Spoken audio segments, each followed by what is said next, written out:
बैठो बैठो बैठो बैठो। चलो, तो सब रिजल्ट याद करके आया है ना?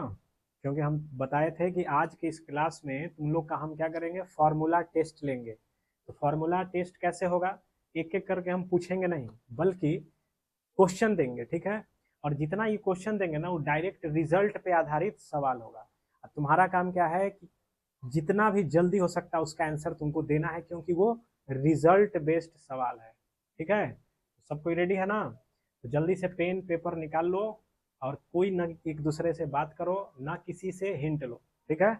चलिए एकदम ध्यान लगा के, क्योंकि एकदम जेई मेन का एग्जाम में जाना है ना? बोर्ड एग्जाम का तैयारी तो साथ में होगा ही, लेकिन जेई मेन में जनवरी अटेम्प्ट में ही बेहतर नंबर लाने का कोशिश करना है। तो उसके लिए सबसे पहला पड़ाव क्या है? फॉर्मूला एकदम कंट्रोल होना चाहिए। मतलब फॉर्मूला याद नहीं होना चाहिए, बल्कि फॉर्मूला पे कमांड होना चाहिए। इससे पहले हम क्या करेंगे, पहला क्वेश्चन जो देंगे तुम लोग को, क्या करना है, जवाब सोचना है और हाथ खड़ा करना है। ठीक है? तो चलिए, सबसे पहला सवाल देखो तुम्हारे लिए क्या आ रहा है। देखो जी, ये सवाल आ गया फंक्शन का, एक छोटा सा रिजल्ट पे आधारित सवाल है। सोचिए और हाथ उठाइए। सवाल है कि अगर x इंटीजर नहीं है तो, यानी अगर x इंटीजर नहीं है तो बताना है greatest integer of x plus greatest integer of minus x क्या होगा। हाथ उठाओ जल्दी, खड़े हो जाओ, बताओ क्या आएगा आंसर। जीरो। वाह, जीरो आएगा, एग्जाम में भी मिलेगा वही जीरो। जीरो आएगा। क्लास टू का मैथ है, प्लस टू और माइनस टू जोड़े तो कट के जीरो आ गया। यही पढ़ रहे हो, बैठो। तुम बताओ जी क्या आएगा। वन। वाह रे वाह सर, क्या आएगा? माइनस वन, बिल्कुल सही, माइनस वन आएगा। इसका जवाब क्या आएगा? Minus one. क्यों आएगा? क्योंकि हमने सबसे पहले रिजल्ट याद करना है। ठीक है? रिजल्ट हमको क्या बताया गया था कि अगर एक्स इंटीजर होता है, ठीक ना, तो ग्रेटेस्ट इंटीजर के अंदर का जो माइनस है वो सीधे सीधे बाहर चला जाता है। और अगर एक्स इंटीजर नहीं होता है तो ग्रेटेस्ट इंटीजर एक्स के अंदर जो माइनस है वो बाहर आएगा और माइनस वन भी लगेगा। ये रिजल्ट है। ठीक है ना? तो बताओ, ग्रेटेस्ट इंटीजर के अंदर माइनस है तो बाहर भी आएगा और माइनस वन भी लेके आएगा, तो कटने के बाद क्या बचेगा? Minus one. तो ये डायरेक्ट रिजल्ट पे आधारित सवाल था, इसमें क्यों गड़बड़ कर रहे हो? जीरो क्या सोच के? जीरो कब आता बताओ? जब एक्स इंटीजर होता। ठीक है? चलो अगला सवाल देखो। ये सवाल है तुम्हारा पाराबोला का, बताना है डायरेक्टर सर्कल क्या होगा इस पाराबोला का। वाई स्क्वायर बराबर 12x है, क्या होगा डायरेक्टर सर्कल इसका? सोचिए, बताइए क्या होगा, हाथ उठाइए जल्दी। चलो तुम बताओ शुभम, क्या होगा जी? वाई स्क्वायर बराबर 12x है, क्या होगा डायरेक्टर सर्कल? एक्स बराबर थ्री।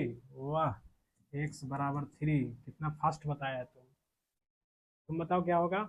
एक्स बराबर माइनस थ्री। अच्छा, किसका सही है? तुम बोलो जी, किसका सही है? एक्स बराबर माइनस थ्री, क्यों? गुड, सही है। क्योंकि डायरेक्टर सर्कल के बारे में हमको पता है। क्या पता है? कि पाराबोला में जो डायरेक्टर सर्कल होता है वो डायरेक्ट्रिक्स होता है, यानी कि पाराबोला का डायरेक्टर सर्कल कौन होता है? उसका डायरेक्ट्रिक्स। ये कैसा पाराबोला है? राइट हैंडेड है। राइट हैंडेड का डायरेक्ट्रिक्स किधर होगा? बैक साइड में होगा। यानी इसका जो डायरेक्ट्रिक्स होगा एक्स बराबर माइनस ए का काम कौन कर रहा है? थ्री। तो एक्स बराबर माइनस थ्री इसका डायरेक्टर सर्कल होगा। जल्दी बनाना है, गलती नहीं बनाना है। जल्दी के चक्कर में गलती बना दिए तो क्या मतलब रह गया? और जो भी तुमको उससे अच्छा छोड़ देते तो कुछ नहीं मिलता। गलती बना के आ जाएगा और माइनस में कुछ नंबर काट के चले आओगे। बैठो। चलो, तो डायरेक्टर सर्कल का ये बात याद कर लेना है, ठीक है? इसी पे हम अगला सवाल तुमसे पूछते हैं। चलो जी, ये सवाल बताओ। ये है किसका इक्वेशन है? इलिप्स का। बताओ, इस इलिप्स का डायरेक्टर सर्कल जो होगा उसका रेडियस बताना है क्या होगा। यानी रेडियस बताना है किसका? डायरेक्टर सर्कल का, इस इलिप्स का। क्या होगा? हाथ उठाइए। वेरी नाइस, बताओ रोहित, क्या होगा? फाइव। तुम बताओ जी क्या होगा? Root seven. वाह, क्या तैयारी कर रहे हो यार, ऐसे तैयारी करोगे? रूट सेवन क्यों होगा? है? डायरेक्टर सर्कल का इक्वेशन क्या होता है बताओ जरा। माइनस होता है। माइनस होता है, माइनस तो हाइपरबोला में होता है। इलिप्स में क्या होता है? प्लस होता है। डायरेक्टर सर्कल में अगर हमको इलिप्स का डायरेक्टर सर्कल पूछेगा तो X square plus Y square बराबर A square plus B square, इन दोनों को ऐड करेंगे तो 25 ना आएगा जी। तो 25 आएगा तो रेडियस क्या आएगा, 5 ही ना आएगा। तो डायरेक्टर सर्कल जो इलिप्स का होता है वो ये होता है प्लस में है, हाइपरबोला में आएगा तब माइनस में। चलो अगला सवाल देखो, चलो ये हल्का सवाल है, तुम ही बताओ, तुम्ही से पूछ रहे हैं, बताओ, खड़े हो जाओ। इसका वैल्यू क्या आएगा, सिग्मा एन बराबर 1 से 25 तक जाना है, आई का पावर एन प्लस 1 है। जल्दी बताओ क्या आंसर आएगा, क्या आएगा बोलो। गुड, -1। तुम बताओ जी, आकाश सही बोल रहा है, -1 आएगा कि आई आएगा, बताओ क्या आएगा। -1 क्यों, कॉपी कर रहे हो, क्यों आएगा ये तुम बताओ, रीजन। गुड, क्योंकि आई के 4 लगातार पावर वाले टर्म को जोड़ते हैं तो क्या आता है, 0। आई का 4 लगातार पावर को हम जोड़ते हैं तो 0 आता है, 4 लगातार मतलब 4 4 के ग्रुप में 0 हो जाता है। तो 25 टर्म है तो शुरू से 24 टर्म जो है वो 4 4 का ग्रुप बना लेगा, वो तो 0 होके साइड हो जाएगा, बस 25वां टर्म जो है वो बच जाएगा। तो 25 यहाँ रखिए, तो आई का पावर क्या बचेगा, 26। 4 से भागा करेंगे तो क्या आएगा, आई स्क्वायर, आई स्क्वायर का मतलब -1। क्लियर है, रिजल्ट बेस्ड ये सब है ना, रिजल्ट आना चाहिए। चलिए अगला सवाल देखिए,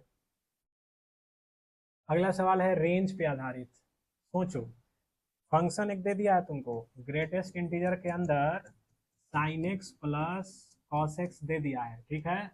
बताना है इसका रेंज क्या होगा, हाथ उठाओ जल्दी, क्या होगा रेंज इसका। चलो खड़े हो जाओ, बोलो बोलो आकाश, तुम बताओ क्या इसका रेंज होगा। -1, 0, 1, करली ब्रैकेट। चलो एक आंसर आया, तुम बताओ जी क्या आएगा। -2 और -1, 0, 1 और 2, ये आएगा। अच्छा तुम बताओ जी, रवि सही है ये, क्या नहीं होगा, 2। गुड, जी हाँ बिल्कुल ये सही है, -2, -1, 0 और 1 ये आएगा। कैसे आएगा देखो, एक्सप्लेन कर सकते हो, चलो बैठो हम कर दे रहे हैं। देखो ये जो है तुम्हारा ग्रेटेस्ट इंटीजर के अंदर क्या है, sine x plus cos x. देखिए sine x plus cos x का मान हम जानते हैं कहाँ से कहाँ तक होता है, -√2 से +√2 तक, ठीक है। अब -√2 से +√2 तक होता है, यानी √2 का मान क्या होता है, -1.4 हो जाएगा, ये +1.4। इन्हीं नंबरों को हमको कहाँ रखना है, ग्रेटेस्ट इंटीजर के अंदर, यानी इसका इंटीग्रल पार्ट खोजना है। -1.4 का इंटीग्रल पार्ट क्या आएगा, -2 आएगा। फिर आगे बढ़ेंगे तो -1 तो मिलेगा ही मिलेगा, जाहिर सी बात है, 0 पॉइंट कुछ मिलेगा ही मिलेगा, तो इसका मतलब लास्ट में 1.4 तक जाएगा। तो इसका इंटीग्रल पार्ट -2, आगे -1 भी मिलेगा, 0 भी मिलेगा, 1.4 तक लास्ट जाएगा, तो उसका इंटीग्रल पार्ट 1 ही ना आएगा। तो यानी इसका रेंज में ये 4 डिजिट आएगा। बहुत अच्छे, बैठो। चलो अगला सवाल हम देखते हैं, अगला सवाल क्या है। देखो ये सब जो क्वेश्चन है छोटा छोटा क्वेश्चन है, रिजल्ट पे आधारित। अब ये समझ लो, ये नहीं याद है तो समझ लो कि आगे बड़े क्वेश्चन में दिक्कत होगा। देखो ये क्वेश्चन आ गया, बहुत इंपॉर्टेंट पाराबोला पे क्वेश्चन है, उम्मीद करते हैं याद होगा। रिजल्ट बोल रहा है कि ये जो है, सबको जल्दी से इसका उत्तर देने के लिए तैयार रहो। 2x - c टच कर रहा है इस पाराबोला को, तो बताओ c के जगह क्या आएगा। सोचो जल्दी जल्दी जल्दी, इसका आंसर सोचो, जवाब दो क्या आएगा। कोनिक सेक्शन को तो बिल्कुल नहीं छोड़ना है कि नहीं, पढ़े हो ना। कोनिक सेक्शन से कम से तो 2 सवाल रहेगा ही रहेगा, इसीलिए उसको हम अवॉइड नहीं कर सकते हैं, लेके चलना होगा। उसके सारे रिजल्ट्स को याद कर लो, ठीक है। चलो बताओ इसका आंसर क्या आएगा, यस बोलिए क्या आएगा, 8। अच्छा 8 आएगा, और कोई क्या आएगा जी बोलो, -8। चलो सबसे पहले बताओ, तुम बताओ क्या आएगा। कोनिक सेक्शन में हम पढ़े ये अपवर्ड पाराबोला, अपवर्ड में कंडीशन ऑफ टेंजेंसी क्या था बताओ। अपवर्ड में c बराबर क्या था बोलो, -am² है ना, am² नहीं, -am² लगाते हैं। डाउनवर्ड में प्लस होता है, अपवर्ड में माइनस। c का काम कौन कर रहा है इसमें, -c, -a का काम कौन कर रहा है, 2, स्लोप का काम कौन कर रहा है, 2, तो स्क्वायर करेंगे 4, तो c बराबर 8 ना आएगा जी। बताओ, इसमें टाइम लगना चाहिए और सही बनाओ, तो तुम गलत बना दे रहे हो। तो सी बराबर क्या आएगा, 8 आएगा। क्लियर है? ये सब नहीं याद होगा तो बहुत दिक्कत होगा बाबू। बड़े बड़े क्वेश्चन को कैसे बनाओगे? ये क्वेश्चन डायरेक्ट भी आ सकता है, नहीं तो इसका यूज आएगा, है कि नहीं? चलो अगला क्वेश्चन देखते हैं। देखो ये क्वेश्चन है क्वाड्रेटिक से, और क्वाड्रेटिक एकदम छोटे से रिजल्ट पे आधारित ये सवाल है। देख के इसका आंसर सोचिए क्या आएगा। सवाल है, देख रहे हो ना, एक क्वाड्रेटिक इक्वेशन ये है, एक ये है। बोल रहा है कि इसका एक रूट कॉमन है, तो a is to b is to c क्या होगा? जल्दी बताओ। ये तो एकदम समझ लो कि देखते के साथ ही इसका आंसर बता दोगे क्या आएगा। सोचो, बताओ जल्दी। यस बोलो, क्या आएगा? 1:2:3, ऑप्शन ए बिल्कुल सही। क्यों, किस कॉन्सेप्ट पे आधारित है? कॉन्सेप्ट बताइए क्या है। गुड, सही है, बिल्कुल सही। याद हो गया सबको कि अगर कभी भी दो क्वाड्रेटिक इक्वेशन में एक रूट कॉमन आया, तो हम सबसे पहला काम क्या करेंगे, उस क्वाड्रेटिक का डिस्क्रिमिनांट निकाल लेंगे। अगर डी निगेटिव होता है, उस दिए हुए क्वाड्रेटिक का डी कैसा आ जाए, निगेटिव, तो दोनों रूट्स क्या हो जाएगा, कॉमन। बोथ रूट्स क्या हो जाएगा, कॉमन। और जैसे ही दो रूट कॉमन होगा तो a is to b is to c same to same उसके बराबर होगा। उसके a is to b is to यानी कि रेशियो सेम टू सेम ले लेना है। तो बताइए, इस क्वाड्रेटिक का एक रूट इसके साथ कॉमन है, तो डी इसका निकालोगे तो क्या आएगा, बी स्क्वायर यानी कि 4 - 4 यानी कि निगेटिव आ रहा है। तो डी इसका निगेटिव आ रहा है, तो ये दोनों में दोनों रूट कॉमन है। दोनों रूट कॉमन हो गया, इसका मतलब a is to b is to c किसके बराबर होगा, 1:2:3। तो ये क्वाड्रेटिक का छोटा सा कॉन्सेप्ट, लेकिन इंपॉर्टेंट कॉन्सेप्ट है, आना चाहिए ये, है ना। देखो ये सवाल है बाइनोमियल का। सोचो इसका आंसर क्या आएगा। इस सीरीज का सम बताना है, इसमें से कौन सा ऑप्शन आएगा। सोचो, बताओ जल्दी, जल्दी बनाओ और इस पे आंसर बताओ इसका क्या आएगा। तरीका बता चुके हैं कैसे बनाना है ना।